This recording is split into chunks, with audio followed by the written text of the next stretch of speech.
সৈন্যবাহিনী তোমারে কাহিনী সাজাও, তরণী মরণী মরণী তুমি তো মরণী।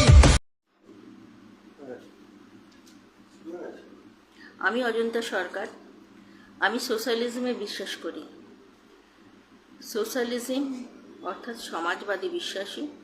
পৃথিবীর সমাজবাদ যেখানে যেখানে প্রতিষ্ঠা পেয়েছে আমরা জানি, সেটা অনেক পাশ্চাত্য দেশের সমাজবাদ রয়েছে, ভারতবর্ষেও অনেক সমাজবাদী দল রয়েছে। সেই সমস্ত সমাজবাদী দল যারা রয়েছে তারা সমাজবাদের আদর্শে চলে। আমি সমাজবাদে বিশ্বাসী। সমাজবাদ এমনই একটি আদর্শ, যে আদর্শ সত্যি সত্যি যে যখন ভারতবর্ষে সমাজবাদী দলের শাসন প্রতিষ্ঠা হয়েছিল, গণতন্ত্র, আমরা দেখেছি তাদের নেতারা কতটা সত্যনিষ্ঠ, কতটা ত্যাগ এবং আদর্শে চলেছে। যদিও সমাজবাদ আমাদের ভারতবর্ষে জায়গা করে নিতে পারেনি, আবার এসে গেছে অন্য কোনো রাজনৈতিক দল। কিন্তু আমি একটু মুখবন্ধ হিসেবে বলে রাখি, আমি সমাজবাদে বিশ্বাসী এবং আমার আশা, যদি ভারতবর্ষে প্রকৃত গণতন্ত্র আনতে হয় তাহলে এই সমাজবাদ ছাড়া কোনো উপায় নেই। এবার ফিরে আসি প্রসঙ্গে, যে প্রসঙ্গে কালকেও একটি আমরা লাইভ করেছি, যেটা হচ্ছে তিলোত্তমা যে নৃশংস ধর্ষণ এবং খুন হয়েছে তার বিচারের দাবি। সেই বিচারের দাবিতে ডাক্তাররা রাত জাগছেন, জুনিয়র ডাক্তাররা রাত জাগছেন, মানুষ পথে নামছে, রাতের দখল নিচ্ছে মেয়েরা। সেই বিচার আমরা সবাই চাই, আপামর সাধারণ জনগণ চাই, যে দোষী সে যেন তার যোগ্য শাস্তি পায়। এটাই হচ্ছে আমাদের একমাত্র চাওয়া। ভারতবর্ষের বিভিন্ন জায়গায়, বাইরের দেশে, ভারতের বাইরে বিভিন্ন জায়গায় কিন্তু এই নিয়ে প্রতিবাদ মিছিল চলছে। পশ্চিমবঙ্গে তো চলছেই, কারণ আরজিকর কাণ্ডে কলকাতার বুকে এত বড় একটা জিনিস, এত বড় একটা কাণ্ড ঘটে গেল, যেটা কিন্তু আমাদের এই ভয়াবহ যে ধর্ষণের ঘটনা, ভারতবর্ষের কয়েকটি ভয়াবহ ঘটনার কথা স্মরণ করিয়ে দেয়। যেটা আমরা নির্ভয়া কাণ্ডে দেখেছি দিল্লিতে দেখেছি 2012, তারপরে 2019-এ দেখেছি তেলেঙ্গানায় হয়েছে। নমস্কার। আচ্ছা, ডাক্তারবাবু রয়েছেন, নমস্কার। তা আমরা কিন্তু পরপর বিভিন্নভাবে এই ভয়াবহ যে ধর্ষণের ঘটনা, এগুলো কিন্তু দেখে আসছি।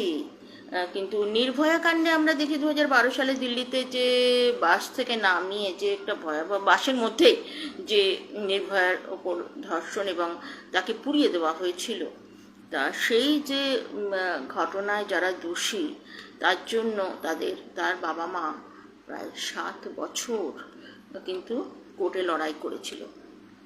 এবং সেই যারা উকিল ছিলেন তারা কিন্তু, আমি যতদূর জানি, মিনিমাম ফিজে খুব সামান্য, তাদের যৎসামান্য যাদের যেটুকু না নেওয়া যায় সেটুকু নিয়ে কিন্তু তারা শুধুমাত্র বিচারের জন্য এই লড়াইটা করেছিল। কারণ তাদের অপরপক্ষে যারা ছিল তারা অত্যন্ত প্রভাবশালী, অত্যন্ত অর্থশালী ছিল, কিন্তু তারা ছাড়েনি এবং অবশেষে ফাঁসি হয়েছিল। এখন এই যে 7 বছর 10 বছর, এই যে এত বছরের যে সওয়াল জবাব, এত বছরের যে কোর্টের যে প্রসিডিওর চলে, তাতে অপরাধীরা জেনে গেছে যদি সত্যি অপরাধ করে কিছু ব্যবস্থা নেওয়া যায়, এই যে এতটা বছর, সেখানে কিন্তু অনেকেই কিন্তু পার পেয়ে গেছে। বিশেষ করে যারা গরিব, যারা অসহায়, এবং যাদের সেরমভাবে লড়বার লোক নেই সেখানে হয়তো বিচারই পাওয়া যায়নি, তারা খোলা অবস্থায় ঘুরছে, তারা আবার অপরাধ করছে। শুধুমাত্র এই বিচার ব্যবস্থার এই যে ফাঁক ফোকর রয়েছে, এই বিচার ব্যবস্থার ফাঁক ফোকরের জন্য এখানে আমাদের ট্যাক্সের টাকায় এই যে বিভিন্নভাবে উকিল নিয়োগ করা হয়, হাইকোর্টের যে উকিল বা সুপ্রিম কোর্টের উকিল, তাদের তো ফিজ অনেক বেশি। তাদের ফিজ বা তাদের ওখানে একটা কেস ফাইল করা অত্যন্ত ব্যয় সাপেক্ষ। সেটাই মানুষ যেভাবে হোক সব কিছু দিয়ে কিন্তু চেষ্টা করে, কিন্তু এতটা সময়ের জন্য কিন্তু অনেক কিছুই চাপা পড়ে যায়। তা আমরা চাইব যে আজকে যে তিলোত্তমার জঘন্যতম একটি কাণ্ড ঘটে গেছে কলকাতার বুকে, ধর্ষণ এবং খুনের ঘটনা, তার বিচার যেন অনতিবিলম্বে হয়। এখন তো অলরেডি তো অনেক দিনই হয়ে গেল, সিবিআইয়ের হাতে চলে গেছে ব্যাপারটি, কিন্তু এখনও কি আমরা সেইভাবে কোনো আলো কি দেখতে পেয়েছি? আমার মনে হচ্ছে না সেইভাবে আলো দেখতে পাওয়া যাচ্ছে। বরং এটা নিয়ে বিভিন্ন মহলে বিভিন্ন ক্ষেত্রে রাজনীতিটা বেশি হচ্ছে। প্রতিবাদ নিশ্চয়ই দরকার, প্রতিবাদ হবে, কিন্তু যারা এই জঘন্য কাণ্ডের সঙ্গে যুক্ত, যারা এটি করেছে, তাদের একটি দৃষ্টান্তমূলক শাস্তি চাইছে জনগণ। সেই শাস্তি কোর্ট দেবে, কোর্টের বিচারের মাধ্যমে, কিন্তু সেটা কতটা যে সময় লাগবে আমরা জানি না।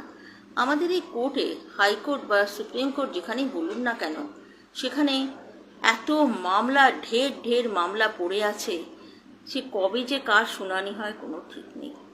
তাহলে এই যে বিচার ব্যবস্থা, এর ওপর তো সাধারণ মানুষ কেন, সমস্ত মানুষের শেষ ভরসাস্থল, সেই বিচার ব্যবস্থা যদি সঠিকভাবে বিচার না দিতে পারে, এই রকমভাবে এই জঘন্যতম অপরাধীরা এই সময়ের সুযোগে যদি তাদের অপরাধ কবুল করে ছাড়া পেয়ে যায়, এর থেকে লজ্জার কথা আর বেশি নেই। তাই বলি যে আমাদের সবাইকে এই আওয়াজও তুলতে হবে, বিচার যেন সময় হয়, কিছুটা অত সময়, এত দীর্ঘ সময় আমরা নির্ভয়া কাণ্ডে দেখেছি, কিন্তু তেলেঙ্গানা কাণ্ডে আমরা দেখেছি যে পুলিশই কিন্তু হাতে নিয়ে সেটা সঙ্গে সঙ্গে সে অপরাধীদের শাস্তি দিয়েছিল। তাহলে এইটা যেটা বিচারকদের কাজ, বিচারশালার কাজ, সেইটি যদি ঠিকঠাক সময় মতো না হয়, সাধারণ মানুষ যদি বিচার ব্যবস্থার ওপর তার ভরসা হারিয়ে ফেলার জায়গায় চলে যায়, তাহলে এই গণতন্ত্রের পক্ষে প্রচণ্ড বিপদ হবে। এই বিপদে আরও বেশি যারা দুষ্কৃতী, আরও বেশি যারা জঘন্যতম অপরাধ করে ছাড়া পেয়ে যাবে বা যাচ্ছে বা যেতে পারে, তারা আরও বেশি শক্তিশালী হয়ে যাবে। তাই বলি, আমাদের আপামর জনগণের একটাই এখন কাম্য, আমাদের যেটা সবথেকে বেশি আজকে চাওয়ার বিষয়, সেটা হচ্ছে এই জঘন্যতম অপরাধে যারা দোষী সাব্যস্ত হবে তারা যথাযোগ্য শাস্তি পাক, তাদের ফাঁসি হোক। এটাই আমাদের একমাত্র আজকে চাওয়া। আজকে সমস্ত জনগণের এই একই দাবি উঠছে তাদের কণ্ঠ থেকে, কিন্তু আমাদের একটাই হচ্ছে ভয়, বিচার ব্যবস্থার এই ফাঁকফোকর, বিচার ব্যবস্থার এই দীর্ঘসূত্রতা বিচার ব্যবস্থায় চলছে। আমরা জানি যে যেটা আরব দেশে যে সমস্ত বিচার হয়, সেটা কিন্তু ওদের যে ইসলামিক ল রয়েছে, যে আইন রয়েছে, তাতে কিন্তু অপরাধ করলে তার শাস্তিটা সঙ্গে সঙ্গে না হলেও খুব তাড়াতাড়ি হয়। তার জন্য ওদের অপরাধ করার আগে অপরাধীরা 100 বার কেন 1000 বার ভাবে। তা সেই রকম যদি আমাদের ভারতবর্ষেও হয়, তাহলে কিন্তু এই নির্ভয়া, তিলোত্তমা এবং আরও যে কত মেয়েরা এই ভবিষ্যতে তার শিকার হবে, কে বলতে পারে? অপরাধীরা যাতে ভয় পায়, অপরাধীরা যাতে অপরাধ করার আগে হাজারবার চিন্তা করে, সেটাই হচ্ছে আমাদের বিচার ব্যবস্থার কাছে একমাত্র চাওয়া। সেই বিচারকরা, সে high court, supreme court, lower court, যেখানেই হোক না কেন, যেখানে বিচার যেন তাড়াতাড়ি হয়, আমাদের এটাই একমাত্র আজকে বলার কথা। এই জিনিসটা রাজনীতি করার নয়, এই জিনিসটা সমাজের একটা রোগ, এটা একটা সমাজের ভয়াবহ রোগ। সেই সমাজের ভয়াবহ রোগটা যদি আমরা সারাতে না পারি, আরও যে কত নির্ভয়া তিলোত্তমাকে বলি দিতে হবে কে বলতে পারে। তাই আজকেই আমরা তো সাবধান হব, আমরা তো নিজেদের সাবধান করব, আমরা তো মেয়েদের